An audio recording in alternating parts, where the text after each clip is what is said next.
এখানে যেমনি ভাবে একজন পুরুষ নামাজ সমাজে প্রতিষ্ঠিত করবে, মহিলাও ঠিক তদ্রূপভাবে করতে হবে, ঠিক কিনা বলেন? অপর আয়াতে ঠিক একইভাবে আরেকটি আল্লাহ পাকের হুকুম রয়েছে আকিমুদ্দিন, দিন প্রতিষ্ঠার ব্যাপারে। এখানে শুধু পুরুষকে বলা হয় নাই, বরঞ্চ মহিলাদেরকেও বলা হয়েছে, ঠিক কিনা বলেন? এজন্য আসুন আমরা দেখতে পাবো, ইতিহাস যদি আমরা খোঁজ করি তাহলে আমরা দেখতে পাবো জনাবি মুহাম্মদ রাসূলুল্লাহ সাল্লাল্লাহু আলাইহি ওয়াসাল্লাম যখন সর্বপ্রথম নবুয়ত প্রাপ্ত হলেন, নবুয়ত প্রাপ্তির পরে সর্বপ্রথম সংবাদটা দিয়েছেন আম্মাজান খাদিজাতুল কুবরা রাদিয়াল্লাহু তাআলা আনহার কাছে, ঠিক কিনা বলেন?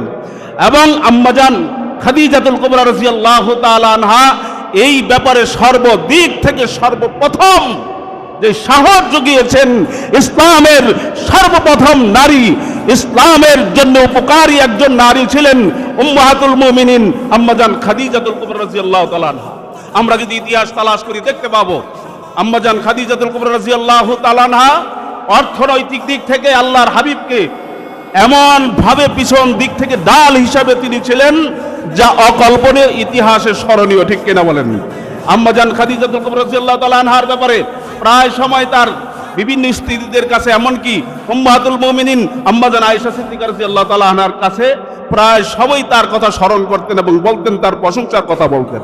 কেন বলতেন? তখন বলতো যে একটা বুড়ি মহিলার কথা আপনি এইভাবে বারবার উচ্চারণ করেন, তাকে এভাবে আপনি মানে কেন স্মরণ করেন?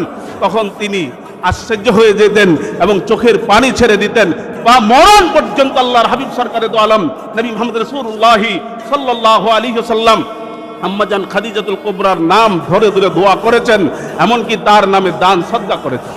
এজন্য আসুন আমি আর লম্বা করব না, আমরা দেখতে পাবো ইতিহাসের পাতা লক্ষ্য করলে আমরা দেখতে পাবো সর্বপ্রথম ইসলামের শহীদ হয়েছেন, ইসলামের জন্য জীবন দিয়েছেন হযরত সুমাইয়া রাদিয়াল্লাহু তাআলা আনহা। সুমাইয়া রাদিয়াল্লাহু তাআলা আনহার ইতিহাস আমরা ভালো করে জানি, তিনি ইসলামের জন্য কি করে গিয়েছেন। স্বর্ণ অক্ষরে লেখা থাকবে কিয়ামত পর্যন্ত মুসলমান